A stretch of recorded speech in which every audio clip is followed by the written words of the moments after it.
On this election night, I'm Mark Maxwell in the 5 on your side, 5+ digital studios, alongside our political science professor, Anita Manion, who's been watching these results come in. We just got a big batch of results, 100% of the polls reporting unofficial results, but it looks like we have some clear-cut races. Alderman Joe Vaccaro falls to Brett Narayan, a longtime alderman in the city of St. Louis, and that's maybe the biggest surprise so far.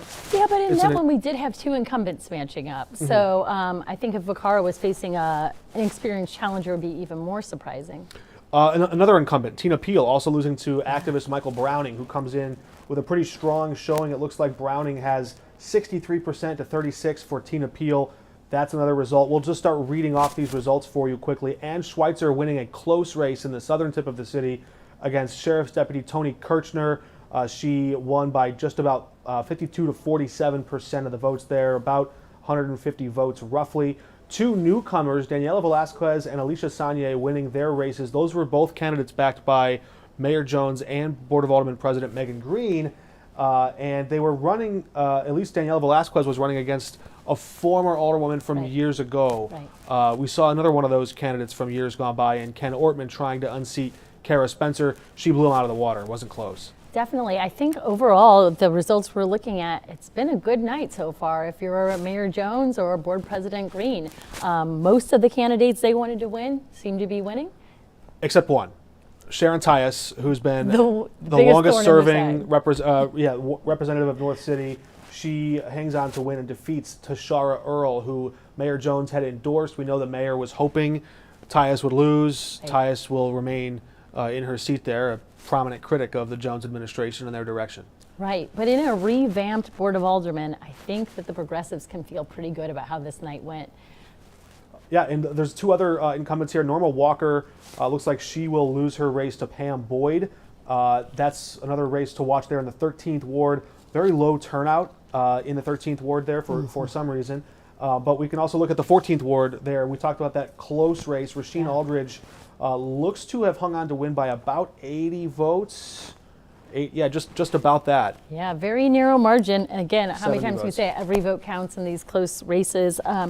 Yeah, that was a tightly contested race. And again, the candidate that the mayor and the president wanted to win. And Congresswoman Cori Bush even endorsed in that race. She endorsed in a handful of races. That was one of them. Could have been a bump. We asked Ebony Washington the other day, does that make a difference? She goes, look, Cori Bush is a popular politician in this part of town. It could have made a difference of 70 votes. We'll never know, but that was a close race. It looks like, barring some major wave of provisional ballots, which would be quite out of the ordinary in a ward that small, it looks like Rasheen Aldridge will be seated. He'll give up his post. An interesting footnote, his seat in Jefferson City, where he serves now as a House representative, will remain vacant until after a special election is carried out and that new incumbent is sworn in, or that member is sworn in at the start of next year. So that whole seat will go unrepresented. That's right. They actually removed him from his committees in anticipation of this, so they had folks in place for those committees. We're also looking at a number of other issues on the Charter Commission. This is Prop C. It's on the razor's edge. It looks as though it may have passed with 60.08% of the vote. We can do some rough math here and try to figure out how many votes that came close to failing, but it looks like they got the 60% they needed just barely. If you start putting language around that, definitions around that, reasons for people to beat it up or not like it, well, it could quickly sink below that.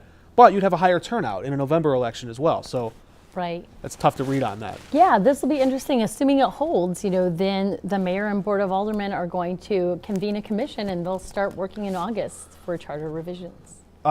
Does that change the way we should read into these results? The fact that there's just lower turnout, more activists are out there. They're the base, right? They're going to be there in low turnout elections.